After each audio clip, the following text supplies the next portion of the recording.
علم لنا إلا ما علمتنا إنك أنت العليم الحكيم۔ ہم تدبر فی القرآن الکریم کے طریقے اور اصول اور ضوابط پڑھ رہے تھے۔ ان میں سے تعریف قرآن کہ قرآن کریم کی تعریف کیا ہے، اسماء القرآن الکریم، قرآن کریم کے اسماء کیا ہیں، ان کے معانی کیا ہیں، کن کن آیات میں وارد ہیں، حکمت نزول القرآن کہ قرآن کریم کن کن حکمتوں کے پیش نظر اتارا گیا ہے۔ اس کے بعد مخاطبین قرآن کہ قرآن کریم کن لوگوں سے خطاب کرتا ہے۔ دو طبقات ہیں، منقادین، غیر منقادین، جو تابعدار ہیں اور جو غیر تابعدار ہیں۔ پھر غیر منقادین، اس کے چار طبقات ہیں، المشرکین، الیہود، النصارى اور المنافقین۔ یہ چار طبقات ہیں جن سے قرآن کریم خطاب کرتا ہے۔ پھر مومنین، چونکہ یہ ساری تعریفیں ہم پڑھ چکے ہیں، شرک کی تعریف اور پھر مشرکین کی قسمیں، شرک کی قسمیں، یہ ساری چیزیں پڑھنے کے بعد، چار قسمیں پوری کرنے کے بعد اب ہم اگلا گروہ ہے جو منقادین ہے، مومنین، تابعداران قرآن۔ ان سے قرآن کریم خطاب کیسے کرتا ہے؟ تو آج کے درس میں سب سے پہلے ہم نے یہ پڑھا، منقادین سے خطاب کا طریقہ کبھی قرآن کریم کا یہ ہوتا ہے کہ اللہ رب العزت منقادین، تابعداران قرآن کو بشارتیں دیتا ہے، اور کبھی وہ بشارت دنیاوی ہوتی ہے، کبھی بشارت اخروی ہوتی ہے۔ اس کی مثال جیسے سورہ بقرہ آیت نمبر 25 میں فرمایا، وَبَشِّرِ الَّذِينَ آمَنُوا وَعَمِلُوا الصَّالِحَاتِ، وَبَشِّرِ الَّذِينَ آمَنُوا، اور بشارت سنا دیجئے ان لوگوں کو، آمنوا جو ایمان لائے، وَعَمِلُوا الصَّالِحَاتِ اور عمل کیے صالح، ان لہم جنات تجری من تحتها الانہار، کہ بے شک ان کے لیے باغات ہیں، بہتی ہیں اس کے نیچے نہریں، کلما رزقوا منہا من ثمرۃ الرزق، جب کبھی بھی رزقوا وہ دیے جائیں گے، منہا اس میں سے، من ثمرۃ کوئی میوہ پھل، رزقاً کھانے کے لیے، قالوا تو کہیں گے، ھذا الذی رزقنا من قبل، یہ تو وہ ہے جو ہمیں اس سے پہلے دیا گیا، وَأُتُوا بِهِ مُتَشَابِهًا اور وہ دیے جائیں گے ان دنیاوی پھلوں کے ساتھ ملتے جلتے شکل میں، رنگ میں، نہ کہ ذائقے میں، وَلَهُمْ فِيهَا أَزْوَاجٌ مُطَهَّرَةٌ اور ان کے لیے اس جنت میں بیویاں ہیں پاکیزہ، وَهُمْ فِيهَا خَالِدُونَ اور وہ اس میں ہمیشہ رہیں گے۔ اور اسی طرح یہ بشارتیں سورۃ زمر آیت 18 اور سورۃ یونس آیت نمبر 62، سورۃ نحل آیت نمبر 97، آیت نمبر 41، تو کبھی قرآن کریم منقادین کو بشارتیں سناتا ہے، اور کبھی کبھی اللہ منقادین مومنین کو مضبوط کرتا ہے، جیسے سورہ آل عمران آیت 140 اور آیت 102۔ تو ان آیات میں اللہ اپنے مومن بندوں کو، منقادین کو مضبوط کرتا ہے، استقامت کا درس دیتا ہے۔ اور کبھی کبھی مومنین سے، منقادین سے خطاب کا طریقہ کار یہ ہوتا ہے کہ اللہ ان کو تسلیاں دیتا ہے، جیسے سورہ اعراف کھولیے، ابتدائی آیتیں، سورۃ اعراف ابتدائی آیتیں، فرمایا کتاب انزل الیک فلا یکن فی صدرک حرج منہ، یہ کتاب ہے اتاری گئی ہے آپ کی طرف، فلا یکن فی صدرک حرج منہ، پس نہ ہو آپ کے سینے میں کوئی تنگی اس سے، یعنی یہ تسلی ہے کہ اس کی وجہ سے آپ کے دلوں میں کوئی تسلی نہیں آنی چاہیے۔ لِتُنذِرَ بِهِ وَذِكْرَى لِلْمُؤْمِنِينَ، تاکہ تو ڈرائے اس کے ذریعے اور یہ نصیحت ہے مومنوں کے لیے۔ تو کبھی کبھی اللہ اپنے منقادین بندوں کو تسلیاں دیتا ہے، اور کبھی کبھی قرآن کریم منقادین سے خطاب کرتا ہے تو ان پر امتحانات کے تذکرے کرتا ہے کہ تمہیں ایسا نہیں چھوڑا جائے گا، تم آزمائے جاؤ گے، تمہارا امتحان لیا جائے گا، تم پہ مسائب، تکلیفیں اور آلام آئیں گی۔ جیسے سورہ عنکبوت آیت 20، سورہ عنکبوت آیت 6-8، اور اسی طرح آیت 1-2 یہ لکھ لیں۔ اسی طرح کبھی کبھی اللہ منقادین کے لیے جب منقادین سے خطاب کرتا ہے تو خطاب کا طریقہ کہ ان کے دلوں پہ اللہ پٹیاں لگاتا ہے۔ جب ان کے دل مجروح ہوتے ہیں، غمگین ہوتے ہیں، مضطرب ہونے کا خطرہ ہوتا ہے تو اللہ ان کے دلوں پہ پٹیاں لگاتا ہے۔ جیسے سورہ کہف آیت نمبر 14 دیکھیے، سورۃ الکہف آیت نمبر 14۔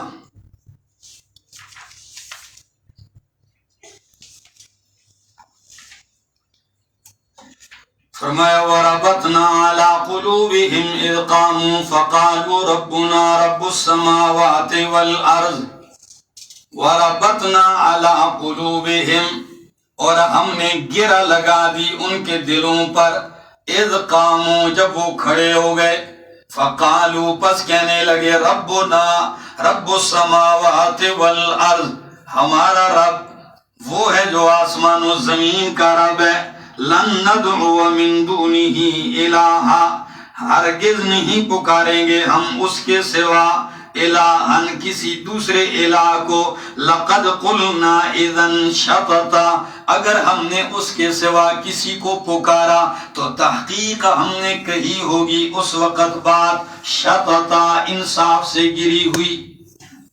تو دیکھیے اللہ نے ان کے دلوں پر پٹی باندھی، دل مضبوط کر دیے، اتنے مضبوط کر دیے کہ بادشاہ اور اس کی رعایا کے سامنے کھڑے ہو کر اللہ کی توحید برملا بیان کی ہے۔ تو یہ مختلف طریقے ہیں منقادین سے خطاب کے۔ اب یہ 4 طبقات ہم نے پڑھ لیے جو قرآن کریم جن سے خطاب کرتا ہے، یعنی منقادین، غیر منقادین، پھر غیر منقادین کے 4 طبقات یہ ختم ہوئے۔ اس کے بعد ہم پڑھتے ہیں کہ مومنین اور مشرکین ان کا کن امور میں اتفاق رہا اور کن امور میں ان کا آپس میں اختلاف رہا۔ وہ کون سی باتیں ہیں جو مشرک بھی اس کے قائل ہیں، موحد بھی اس کے قائل ہیں۔ پھر جھگڑا کس چیز میں تھا مومنین کا اور موحدین کا؟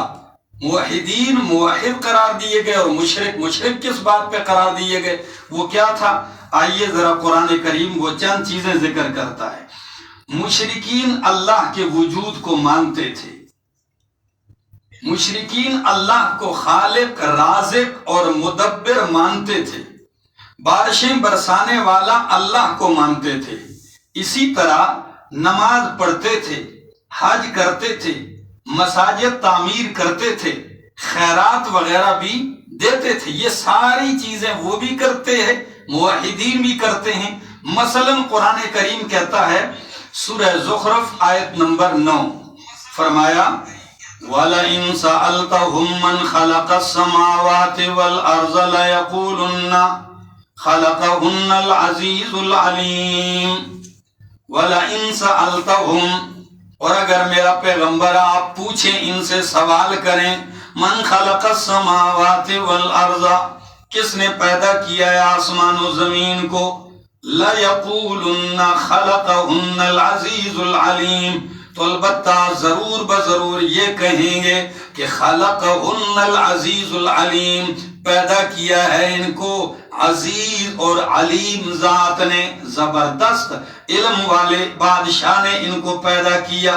تو دیکھیے پیغمبر کا سوال، اور قرآن کہتا ہے مشرک سارے ضرور بضرور تاکید کے ساتھ کہیں گے کہ آسمان و زمین کا خالق اللہ ہے۔ سورہ لقمان پارہ 21 آیت نمبر 25 فرمایا وَلَئِن سَأَلْتَهُم مَّنْ خَلَقَ السَّمَاوَاتِ وَالْأَرْضَ، اگر آپ ان سے سوال کریں میرے پیغمبر، من خلق السماوات والارض، کس نے پیدا کیا ہے آسمان و زمین کو، لَيَقُولُنَّ اللَّهُ، تو یہ کہیں گے ضرور بضرور کہ اللہ نے پیدا کیا ہے۔ جب یہ مان جائیں گے قُلِ الْحَمْدُ لِلَّهِ، تو کہہ دیجئے تمام صفات الوہیت خاص ہیں اللہ ہی کے لیے، اللہ کی مناسب تعریفیں اللہ ہی کے لیے خاص ہیں، بل اکثرهم لا يعلمون، بلکہ اکثر ان کے نہیں جانتے۔ تو ان آیات میں بھی فرمایا کہ مشرک کہیں گے کہ آسمان و زمین کا خالق اللہ ہے۔ سورہ عنکبوت پارہ 21 آیت 61 فرمایا وَلَئِن سَأَلْتَهُم مَّنْ خَلَقَ السَّمَاوَاتِ وَالْأَرْضَ وَسَخَّرَ الشَّمْسَ وَالْقَمَرَ لَيَقُولُنَّ اللَّهُ فَأَنَّىٰ يُؤْفَكُونَ، اگر آپ ان سے پوچھیں کس نے پیدا کیا ہے آسمان و زمین کو، وَسَخَّرَ الشَّمْسَ وَالْقَمَرَ، کس نے مسخر کیا ہے سورج اور چاند کو، لَيَقُولُنَّ اللَّهُ، تو ضرور بضرور کہیں گے کہ اللہ ہی نے پیدا کیا اور اللہ ہی نے مسخر کیا ہے۔ فَأَنَّىٰ يُؤْفَكُونَ، پس کہاں یہ الٹے پھیرے جا رہے ہیں، پھر یہ کہاں پھیرے جا رہے ہیں۔ تو اس آیت میں بتلایا کہ آسمان و زمین کا خالق بھی اللہ کو مانتے ہیں، اور چاند اور سورج کا مسخر کرنے والا بھی کس کو مانتے ہیں، اللہ کو مانتے ہیں۔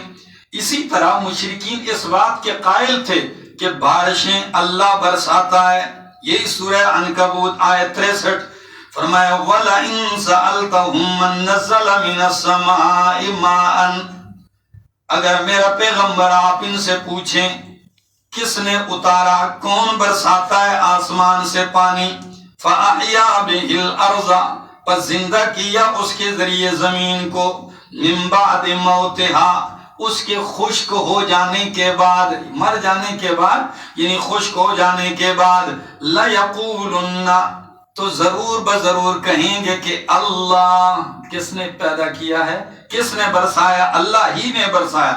لَيَقُولُنَّ اللَّهُ قُلِ الْحَمْدُ لِلَّهِ، تو کہہ دیجئے جب یہ سارا کچھ کرنے والا اللہ ہے تو صفات الوہیت کا حقدار بھی اللہ ہے۔ قُلِ الْحَمْدُ لِلَّهِ بَلْ أَكْثَرُهُمْ لَا يَعْقِلُونَ۔ اسی طرح مشرکین مصیبت کے وقت اللہ کو پکارتے تھے۔ سورہ عنکبوت آیت 65 میں فرمایا فَإِذَا رَكِبُوا فِي الْفُلْكِ دَعَوُا اللَّهَ مُخْلِصِينَ لَهُ الدِّينَ، پس جب یہ سوار ہوتے ہیں کشتی میں، دَعَوُا اللَّهَ مُخْلِصِينَ لَهُ الدِّينَ، تو پکارتے ہیں اللہ کو مخلصین لہ الدین، اس کے لیے پکار کو خالص کرتے ہوئے۔ اس وقت مشرک بھی اللہ کو بغیر ملاوٹ کے پکارتا ہے، خالص اللہ ہی کے لیے پکار کو خالص کرتے ہوئے، اور کیا کہتا ہے کہ اللہ ہمیں بچا، روتا ہے چلاتا ہے، لیکن فَلَمَّا نَجَّاهُمْ إِلَى الْبَرِّ، پس جب ہم ان کو نجات دیتے ہیں خشکی کی طرف، اذا ہم یشرکون، تو یکا یک وہ شرک کرنے لگتے ہیں، پھر وہی مشرک کے مشرک بن جاتے ہیں۔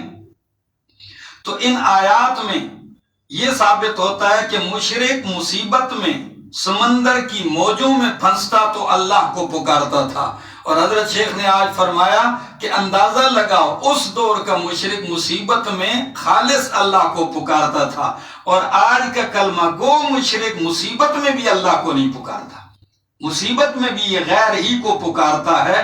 تو اس کا شرک کس درجہ مضبوط اور کس درجہ انتہا کو پہنچ چکا ہے۔ اسی طرح سورہ روم آیت 33 پارہ 21 فرمایا وَإِذَا مَسَّ النَّاسَ ضُرٌّ جب پہنچتی ہے لوگوں کو ضرر کوئی تکلیف تو دعوا ربہم منیبین الیہ، پکارتے ہیں اپنے رب کو منیبین الیہ، اسی کی طرف رجوع کرتے ہوئے، ثم اذا اذاقہم، پھر جب اللہ انہیں چکھاتا ہے منہ اپنی طرف سے رحمتن، رحمت کا مزہ، اللہ کو پکارتے ہیں، پھر جب اللہ انہیں چکھاتا ہے اپنی طرف سے رحمت کا مزہ، تو اذا فریق منہم بربہم یشرکون، تو یکایک ان میں سے ایک فریق اپنے رب کے ساتھ یشرکون، شریک ٹھہرانے لگتا ہے۔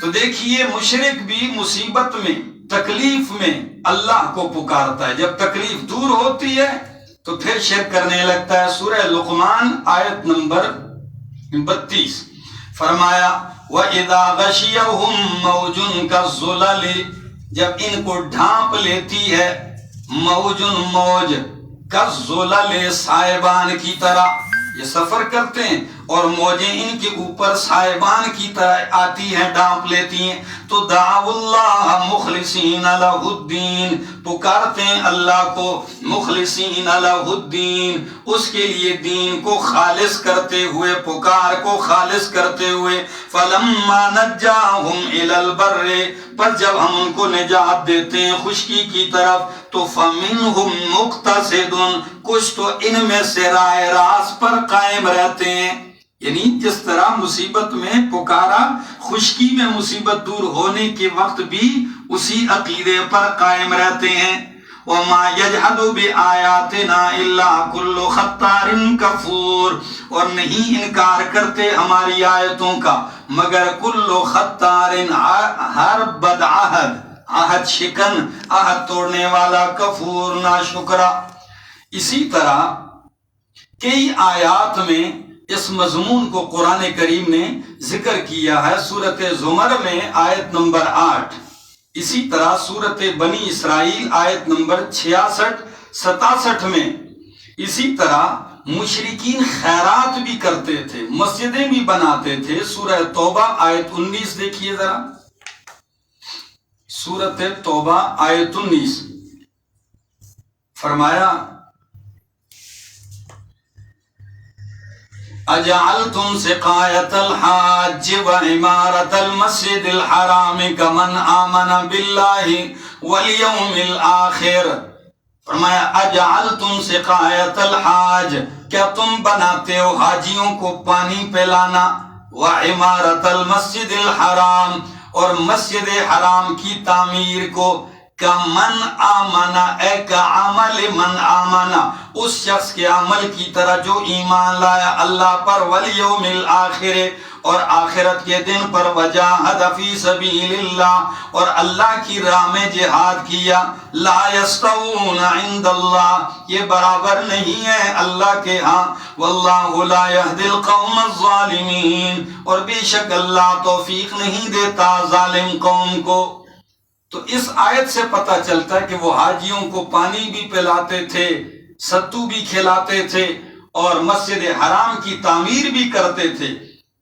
ان نیکیوں میں یہ موحد بھی کرتے ہیں، مشرک بھی کرتے ہیں، اور نماز بھی پڑھتے تھے۔ سورہ انفال آیت 35 دیکھیے ذرا، سورہ انفال آیت 35 فرمایا وَمَا كَانَ صَلَاتُهُمْ عِنْدَ الْبَيْتِ إِلَّا مُكَاءً وَتَصْدِيًّا، وَمَا كَانَ صَلَاتُهُمْ، اور نہیں ہے ان کی نماز، عند البیت، بیت اللہ کے پاس، إِلَّا مُكَاءً وَتَصْدِيًّا، مگر سیٹیاں بجانا اور تالیاں پیٹنا۔ تو سیٹیاں اور تالیاں مشرکین کی نماز یہ ہوتی تھی۔ عام تقریباً مفسرین یہی بات کرتے ہیں کہ وہ سیٹیاں بجاتے تھے اور تالیاں پیٹتے تھے، لیکن میرے شیخ فرماتے ہیں کہ شاہ ولی اللہ محدث دہلوی رحمہ اللہ فرماتے ہیں کہ نماز ایسی عبادت ہے یہ سارے ملتوں میں رہی ہے، وہ بھی نماز پڑھتے تھے۔ یہ سیٹیوں سے اور تالیوں سے تعبیر اس لیے کیا کہ چونکہ مشرک ہے تو جس طرح سیٹیاں بجانا اور تالیاں پیٹنا ایک عبث کام ہے، اس طرح مشرک کی نماز بھی عبث اور فضول ہے۔ تو فرمایا وما کان صلاتهم عند البیت الا مکاء وتصدیہ، تو نمازیں بھی پڑھتے تھے، حج بھی کرتے تھے. جیسے قبیلہ ہے، یمن کا ایک قبیلہ ہے عق قبیلہ، وہ آتے تھے قافلہ لے کر، 2 سیاہ رنگ کے غلام آگے کر دیتے ہیں. سیاہ رنگ کا آدمی اس کی آواز میں زور ہوتا ہے، بلغم نہیں ہوتا نا، ٹھیک ہے نا، تو آواز اونچی، تو یہ آگے چلتے اور کہتے نحن غراباء عکن، ہم قبیلہ عق کے کوے ہیں، کارغا نہیں ہوں، ہم قبیلہ عق کے کوے ہیں. ہاں عکن الیک عانیہ عبادک الیمانیہ، بالکل ننگے تڑنگے ہو کر ہم آئے ہیں. یہ نعرہ وہ آگے ہو کے نحن غراباء عق حقن الیک عانیہ، پورا قافلہ کہتا عبادک الیمانیہ، یہ نعرہ لگاتے ہوئے آتے. تو حج بھی کرتے تھے، اور حج صرف نہیں تلبیہ بھی کہتے تھے، لبیک اللہم لبیک لا شریک لک لبیک الا شریکا تملکہ وما ملک، یہ استثناء کرتے تھے. تو لبیک لبیک کا تلبیہ بھی کہتے تھے. ان چیزوں میں وہ آپ کے ساتھ متحد تھے، اتفاق تھا. پھر سوال یہ ہے کہ جھگڑا کس چیز میں تھا، اختلاف کس چیز میں تھا؟ اختلاف اس چیز میں تھا کہ وہ اللہ کی بارگاہ میں اپنے معبودان کو شفاعت قہریہ کا عقیدہ رکھتے کہ یہ شفیع غالب ہیں، ان کی اللہ بات رد نہیں کرتا، اور ہم جو ان کی عبادت کرتے ہیں یہ ان کو کوئی اللہ نہیں سمجھتے خالق مالک، اللہ تک پہنچنے کا ذریعہ اور وسیلہ سمجھتے ہیں. جیسے سورۃ زمر آیت نمبر 3 فرمایا وما نعبدهم الا ليقربونا الى الله زلفى، وما نعبدهم الا ليقربونا الى الله زلفى، ہم نہیں بندگی کرتے ان کی مگر اس لیے لیقربونا الی اللہ زلفیٰ، تاکہ یہ ہمیں رب کے قریب کر دے، زلفیٰ مرتبے میں، درجے میں. تفسیر ابن جریر نے فرمایا اے منزلتاً و درجتاً ولیشفعوا لنا فی حوائجنا وفی حاجاتنا، تاکہ یہ منزلت میں، درجے میں ہمیں رب کے قریب کر دیں اور ہماری سفارش کریں ہماری حاجتوں میں، ضروریات میں. یہ بات اختلافی تھی.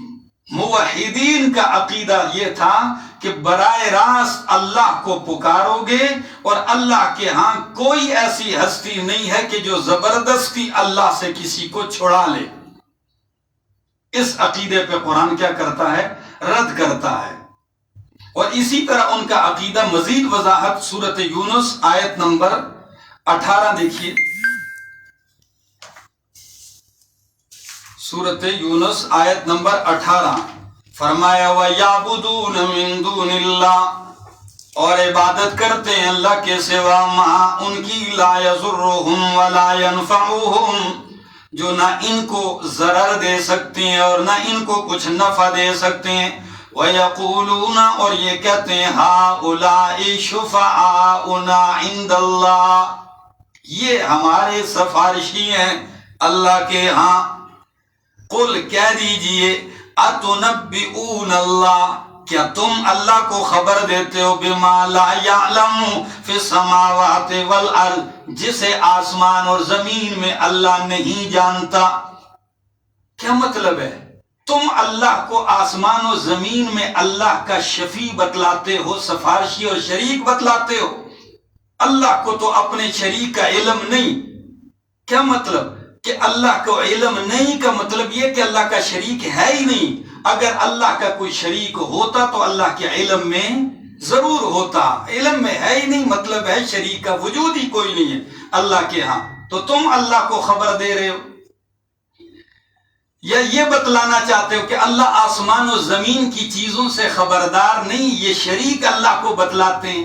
سفارشی تو بندہ اس لیے ڈھونڈتا ہے کہ کسی کو پتہ نہیں ہے، چلو یہ سفارشی جا کے اس کو بتلائے گا. تو کیا تم اللہ کو اوپر نیچے کی چیزوں کی خبر دیتے ہو؟ فرمایا اتنبئون اللہ بما لا یعلم فی السماوات ولا فی الارض سبحانہ، وہ پاک ہے، وتعالی، اور بلند و بالا ہے، عما یشرکون، ان سے جو یہ شریک بناتے ہیں۔ تو شفیع قہری یہ مشرکین کا عقیدہ، اور قرآن نے اس پہ رد کیا۔ اور دوسرا، موحدین اور مشرکین کا جھگڑا توحید فی الالوہیت میں تھا۔ وہ اللہ کو مانتے تھے، خالق بھی، رازق بھی، مدبر بھی، بارشیں برسانے والا بھی، موت و حیات کا بھی، لیکن وہ اس بات کے قائل نہیں تھے کہ الہ صرف اکیلا ایک ہو، الہ ایک ہو۔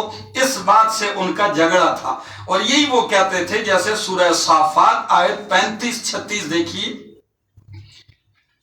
فرمایا انہم کانوا اذا قیل لهم لا الہ الا اللہ یستکبرون، انہم بے شک یہ مشرکین، کانو تھے، اذا قیل لهم جب کہا جاتا ان سے، لا الہ الا اللہ کہ کوئی الہ نہیں، حاجت روا نہیں، الا اللہ مگر اللہ، تو یستکبرون، اس بات سے وہ کیا کرتے تھے؟ تکبر اور بڑائی اختیار کرتے تھے۔ وَيَقُولُونَ، اور کہتے، أَإِنَّا لَتَارِكُو آلِهَتِنَا لِشَاعِرٍ مَجْنُونَ، کیا ہم چھوڑنے والے ہیں اپنے آلہہ کو؟ یعنی وہ تعدد آلہہ کے قائل تھے، اس بات میں جھگڑا۔ تو جب اس چیز میں وہ شدت اختیار کرتے تو قرآن نے زیادہ شدت اختیار کی۔ میرے شیخ فرماتے ہیں کہ لا الہ الا اللہ کا کلمہ اللہ نے پورے قرآن میں 37 مرتبہ دہرایا۔ کتنی مرتبہ؟ 37 مرتبہ دہرایا۔ جتنا ان کو چڑ تھی اتنا ہی اس کو دہرایا ہے، بار بار۔ فرمایا وہ کہنے لگے کیا ہم چھوڑنے والے ہیں اپنے آلہہ کو لشاعر مجنون، ایک شاعر دیوانے کی وجہ سے۔ اور اسی طرح ان کو جھگڑا اسی چیز سے تھا۔ سورۃ زمر آیت 45 فرمایا وَإِذَا ذُكِرَ اللَّهُ وَحْدَهُ، اور جب ذکر کیا جاتا ہے اللہ کا، وحدہ اکیلے اللہ کا، یعنی اللہ کی یکتائی بیان کی جاتی ہے، اکیلے تنہا اللہ کا ذکر کیا جاتا ہے، تو اشمئزت قلوب الذین لا یؤمنون۔ اشمئزت تفسیر قرطبی معنی کرتا ہے نفرت واستکبرت، ان کے دل نفرت کرنے لگتے ہیں، تکبر کرتے ہیں، ان کے دل جو ایمان نہیں لاتے آخرت پر۔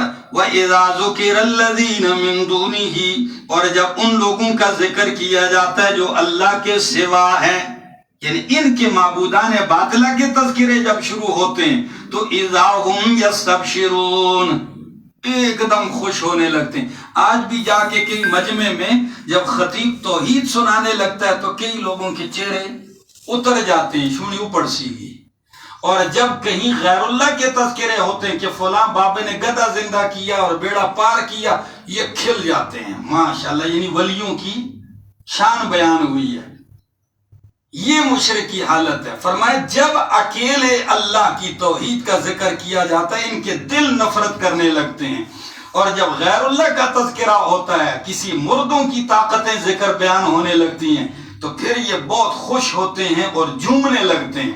سورہ بنی اسرائیل آیت نمبر 46 دیکھیے، فرمایا وَإِذَا ذَكَرْتَ رَبَّكَ فِي الْقُرْآنِ وَحْدَهُ، اور جب تو قرآن میں اپنے رب کا ذکر کرتا ہے، وحدہ یعنی اکیلے رب کا، اکیلے رب کا مطلب یعنی اس کی یکتائی بیان کرتا ہے، اس کی وحدت اور توحید کا ذکر کرتا ہے، تو وَلَّوْا عَلَىٰ أَدْبَارِهِمْ نُفُورًا، پھرتے ہیں یہ مشرک عَلَىٰ أَدْبَارِهِمْ اپنی پشتوں کے بل، نفورا نفرت کرتے ہوئے چلے جاتے ہیں۔ میرے جمعے کے مقتدی تھے تو کہنے لگے ہم ایک بندے کو تیار کیا کہ آپ ایک جمعہ پڑھ لو، تو اس دن اس بدقسمتی اس کی، اس دن آیا تو اس دن اللہ کی توحید کا بیان تھا، وہ آدھے میں اٹھ کے چلا گیا، آدھے میں برداشت نہیں کیا۔ فرمایا جب آپ قرآن سے اللہ کی توحید کا ذکر کرتے ہیں تو پھر ولوا علی ادبارہم نفورا، پھرتے ہیں اپنی پشتوں کے بل نفورا، نفرت کرتے ہوئے۔ اسی طرح سورۃ فرقان آیت 41 تا 43، سورہ اعراف آیت نمبر 70 آیت نمبر 70، سورۃ المومن آیت نمبر 12۔ سورہ مومن آیت 12 دیکھیے، فرمایا ذالکم بأنہ اذا دعی اللہ وحدہ کفرتم، یہ جو جہنم کی سزا تمہیں دی جا رہی ہے یہ اس وجہ سے اذا دعی اللہ وحدہ، جب اکیلے اللہ کو پکارا جاتا تھا، توحید کا نعرہ لگتا، صرف اکیلے اللہ کی دعوت دی جاتی تو کفرتم، تم کفر کرتے، وَإِن يُشْرَكْ بِهِ، اور اگر اللہ کے ساتھ شریک ٹھہرایا جاتا تو تؤمنون، پھر تم تصدیق کرتے، ہاں بڑی اچھی تقریر ہے، پھر تم ایمان لاتے، تائید کرتے۔ یہ مشرکین کی حالت تھی۔ قرآن کریم نے ان پہ رد کیا ہے۔ کچھ لوگوں کی فطرت مسخ نہیں ہوتی، جیسے آج کے درس میں میرے شیخ نے ان 24 حق پرستوں کا ذکر کیا جو جاہلیت کے زمانے میں کسی نبی کی تعلیم پہنچے بغیر وہ دین فطرت پر قائم تھے اور وہ توحید کی بات کرتے تھے، اور ان کے اشعار بھی ذکر کیے ہیں، ٹھیک ہے نا، بہت سارے اشعار ذکر کیے۔ وہ الوابل الصیب فی دروس شیخ محمد طیب، میرے شیخ کی کتاب میں، بلکہ یہ تو ان کی اہلیہ کی کتاب ہے جو انہوں نے لکھی ہے اور بہترین کتاب ہے، جن علماء کرام یا طلباء نے نہیں لی وہ لے لیں۔ بندہ ادھر پڑھنے کے بعد جب اس کتاب کو دیکھو گے تو آپ کو مزہ آئے گا۔ باقی انشاءاللہ العزیز کل ہمارا درس ہوگا اور تکرار کا آخری دن ہوگا، چونکہ جتنے عرصے میں ہمارا درس چلا آتا ہے اس میں دستور یہ ہوتا ہے کہ درس سے پھر آخری دن جو ہوتا ہے وہ ہمارا اختتام۔ تو کل انشاءاللہ العزیز ہم اسی وقت درس ہوگا، تکرار ہوگا، مختصر تکرار ہوگا، پھر ہم اپنے تکرار کی اختتامی دعا کر لیں گے۔ الحمدللہ ہم آئے یہاں کچھ دن گزارے ہیں اور بیٹھے رہے، اپنے شیخ سے قرآن کریم کے دروس سنے اور قرآنی انوارات اپنے سینوں میں ہم نے سمیٹے ہیں۔ ہم اپنے لیے دعا کرتے ہیں کہ اللہ ہمیں قرآن کا عالم بنائے، قرآن کا عامل بنائے، ناشر اور داعی بنائے، قرآن کے مبلغ بنائے، مدرس بنائے اور خادم بنائے، اور ہمارے شیخ کے علم میں، عمل میں، عمر میں اللہ ان کی برکتیں عطا فرمائے اور ان کو اللہ دنیا اور آخرت کی خوشیاں نصیب فرمائے۔ آخر دعوانا ان الحمدللہ۔